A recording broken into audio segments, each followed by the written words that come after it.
আসসালামু আলাইকুম এভরিওয়ান। চলে আসলাম আবারও আমাদের ফ্রিকোয়েন্ট আস্ক কোয়েশ্চেন্স নিয়ে। গত কিছুদিন পূর্বে মেহেদি স্যারের করা কিছু কোয়েশ্চেন ফাইন্ড আউট করতে, এবং ওইখানে আপনারা অনেকেই কোয়েশ্চেন সাবমিট করছেন।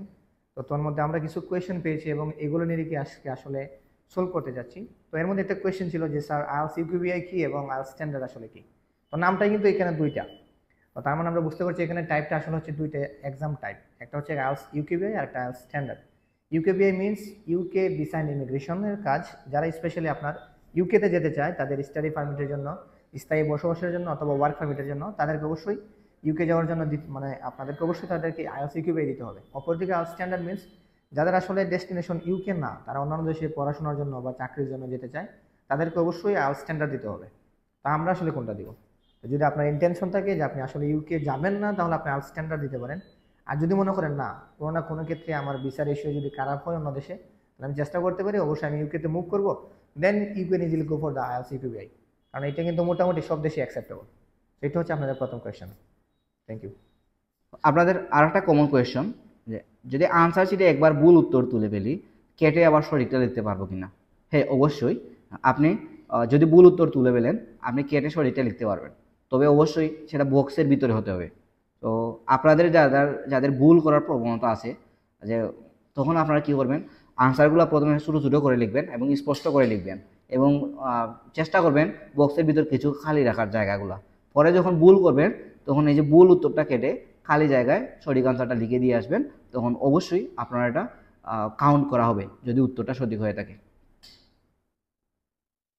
আইএলটিএস কোর্স করার কতদিন পর এক্সাম দিলে ভালো হবে? তো প্রথমে আপনাকে বুঝতে হবে যে এক্সাম এটা ডিপেন্ড করতেছে ইন্ডিভিজুয়ালসের উপরে। কেউ কেউ কিন্তু 3 মাস কোর্স করার পরপরই এক্সাম দিয়ে দিতে পারে, অপরদিকে কেউ 4 মাস নেয়, 5 মাস নেয়, অনেকে আবার ট্র্যাক থেকে হারিয়ে যায়। তো এটা আসলে ডিপেন্ড করতেছে যে আসলে তারা কীভাবে নিতেছে। তো এইটার পেছনে কিন্তু আরও অনেক জিনিস কাজ করে। সেটা হচ্ছে কি, ধরেন তার একাডেমিক ব্যাকগ্রাউন্ডটা আসলে কি, সে এতদিন যাবৎ কীভাবে আসলে প্র্যাকটিস করে আসতেছে। তো আমি ওভারঅল বলবো যে ইট ডিপেন্ডস অন ইন্ডিভিজুয়ালস। আমরা অনেকেই ফেসবুকে চটকদার কিছু নিউজ দেখি যে মাত্র 15 দিনের রেজাল্ট, 20 দিনের রেজাল্ট। আসলে কি তাই? অবশ্যই না। এটার পেছনে তার রয়েছে প্রায় 10 থেকে 12 বছরের একটা হার্ডওয়ার্ক, ডেডিকেশন। হয়তো বা সে জানা না, কিন্তু সে কন্টিনিউয়াসলি ইংরেজি বিভিন্ন ধরনের রিডিং পড়ছে, লিসনিং দেখছে, ভিডিও, মুভিজ, এগুলোতে সে আসক্ত। তো মোটামুটি সে সব কিছু জানে। কাজেই কতদিন পরে এক্সাম দেবো, আগে আপনি নিজেকে প্রশ্ন করুন আপনি কতটুকু লিসনিং শুনছেন, রিডিং পড়ছেন, রাইটিং লিখছেন, স্পিকিং কথা বলছেন মানুষের সাথে। দেন ওইটার উপর বেস করে আপনি মক টেস্টে বসেন। মোটামুটি একটা স্কোর যদি আসে, তখন কোন জায়গায় আপনার দুর্বলতাটা রয়েছে ওইটা নিয়ে কাজ করেন, তাহলে কিন্তু আপনি ইজিলি এক্সামে বসতে পারবেন। তো এটা হচ্ছে আপনাদের সবচেয়ে বেস্ট ওয়ে। আপনাদের আর একটা কমন কোয়েশ্চন, যে প্র্যাকটিস করতে করতে কেমব্রিজ বই শেষ, এখন কোন বই প্র্যাকটিস করব?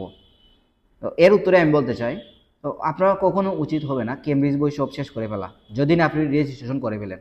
তো আপনাকে মনে রাখতে হবে, আমি সবসময় ক্লাসে বলি যে কেমব্রিজ বই হলো ওজন মাপার মেশিনের মতো।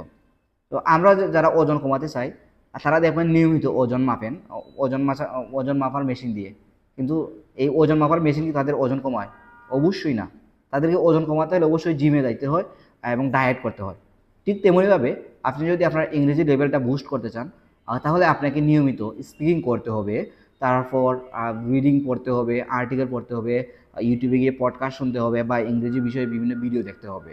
তারপর আপনি কেমব্রিজে এসে টেস্ট দিবেন, মানে এই যে ওজন মাপবেন।